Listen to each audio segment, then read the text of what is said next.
Yeah, I've got this MTD Yard Machines. Probably goes by a million brand names, but it's basically the basic Tecumseh engine. This one's easily to recognize that it's a Tecumseh by the air filter housing that sticks off the end like that. Basically this one, it won't start with the dam. If you prime it, it will start right up. But it just doesn't like to start, and instead of messing with this carb, they're so cheap these days, I'm just going to replace the carb. This one's going to be sold so I can sell it saying it's got a new carb and everything will work the way it should for the person that gets it. These little primer bulbs never did work that well. This one may or may not already, I don't know if that's a hole or a piece of dirt on the top anyway. But we're just going to change the carburetor. It's real simple, and I'll show you how we do it. Make it run like new again. This one does have just a little bit of gas left in it, so I'm going to lift this up. It literally just pulls up. There, you can see how long it's been sitting outside. Pull that down so the gas goes back in the tank. Then I can disconnect the fuel line. I'm going to disconnect the carburetor only. No need to disturb this connection. We're replacing the carburetor anyway. No need to, as I said, disturb both fuel lines. We'll get that once we get the carburetor out of there. This one here is a crankcase ventilation. Take that off at the carburetor side. Again, no need to disturb anything other than what we need to disturb. Got you zoomed in there pretty good so you can see what I'm doing. I'm going to start with the outside nut. On the here it's 3/16. Here it is 3/8, 7/16 on the other side. Just start by taking off the one that's easy.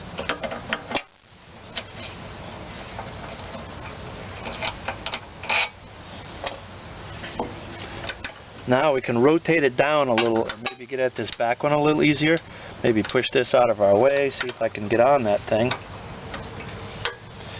The other one's going to be a little difficult going from underneath.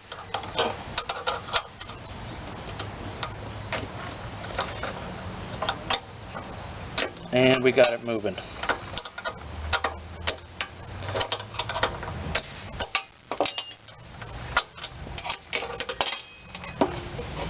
I'm going to try to just hold it with my finger while I get this thing more loose.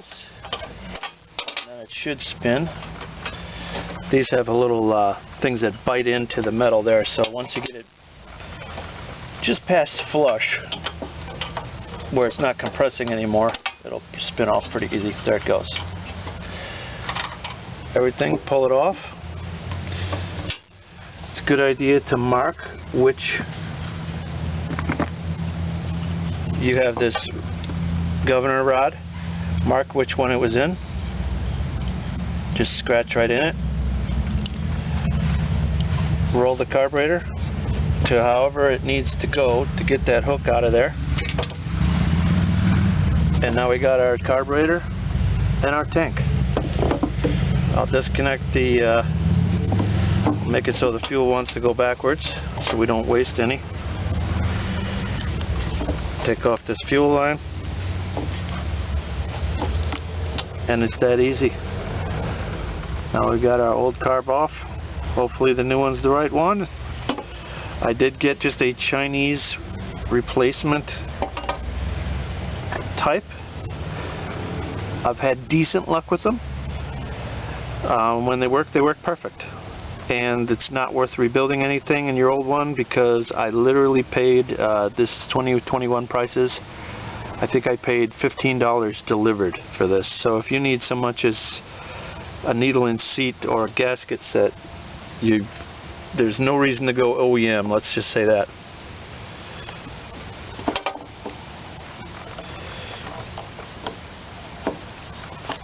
I'm not a big advocate of the aftermarket, but in something like this, you'll usually get away with it. So we'll look at our plates. It was the first one, closest to the inside. That's the one I'll be using to hook it into now. Again, you're just wiggling this around however you can get that in there. There we go. This gasket came off like brand new. I'm actually not even going to replace it.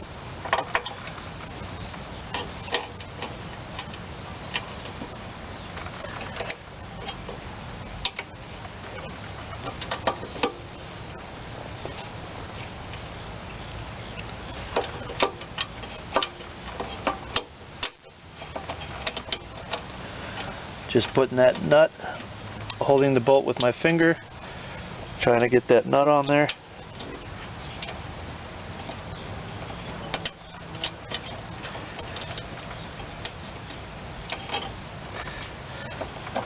Little challenge to get it started.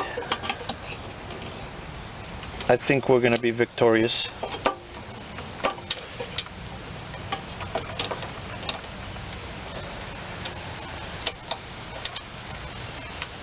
And some people say you should always put a new gasket on there, you know, whatever. As long as something's in there, you're usually going to be just fine.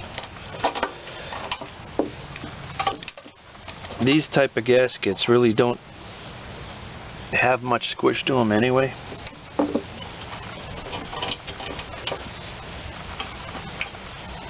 And I'm holding this throttle out of the way so I have more room for my fingers.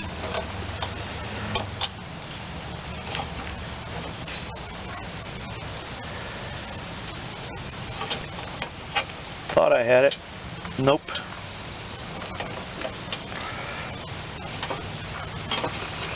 Just a matter of trial and error here. Let me try the other nut. Maybe one's better than the other. Maybe that's the lucky one. Look at that. It was. See? Go ahead and laugh.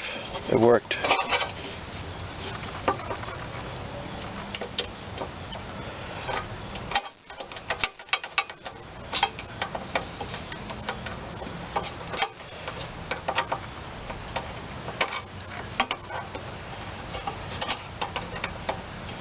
If you really couldn't get back in here, you could take the muffler off and then pull the whole intake piece off here, but again, we want to disturb as few things as possible. What's the odds that we break one of those other bolts if we start messing with stuff, or, you know, need more gaskets than what we have?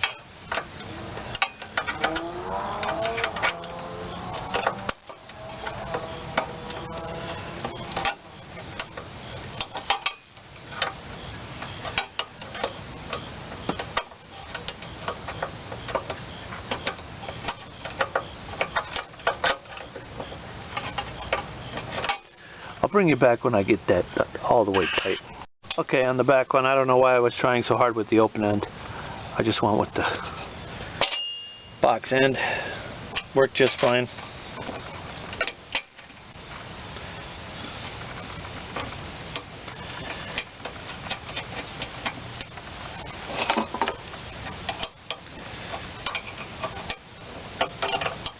And in reality, with these locking nuts, technically you should be going from this side anyway, because they stay put and then the bolt goes into the nut.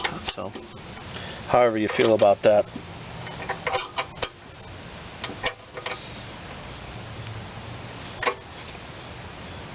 Put our crankcase vent back on, and here's why you don't go with the aftermarket carbs. Even though that'll be drawing vacuum, it's the wrong size. So what I will do is build this up with some electrical tape, or you could put some black, maybe that's what I'll do. I'll go with the black gasket maker. That'll be much more pliable. So I'm going to use some stuff called Right Stuff. It's actually a gasket maker. This is not gasket sealer. This is a gasket maker.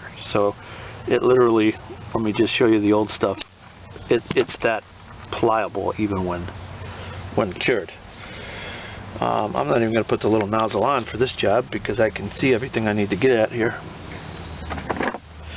Here's one of the perils though with aftermarket stuff. You know, they didn't even look at what size that should be. They just built the carburetor. And if unfiltered air was to go in there, that's bypassing your air filter.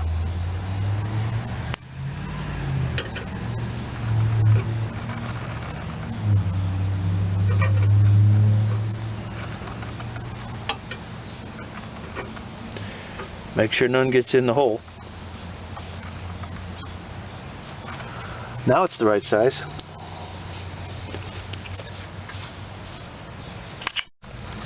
Quarter-inch. Take this air filter adapter off. make sure there's a little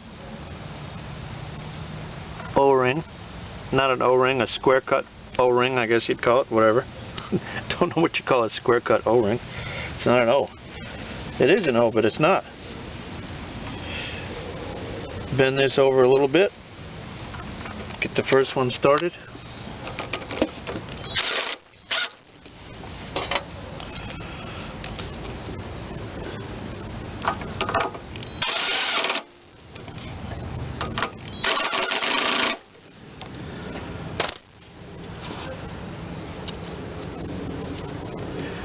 If yours has holes in it and then a solid part, put the solid part toward the top just for rain resistance, I guess you'd say, if it was to be outside at all, or even when you wash it, whatever. I think you got to put this on sideways first, then roll it into position. There we are. And last but not least, you go up and over these clips, then down. Okay, everybody gets to start a cold start with me. There's my hands on the muffler there. I got the throttle working. This hasn't been started in a month or two, and it's been sitting outside, so let's see if everything comes together.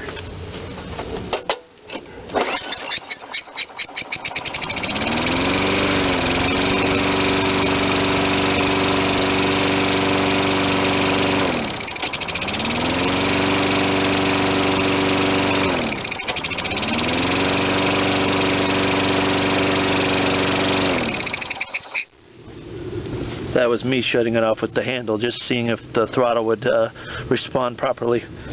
Works perfect. I hereby declare this lawnmower, at least the carburetor part, Wildwood certified. Thanks for watching.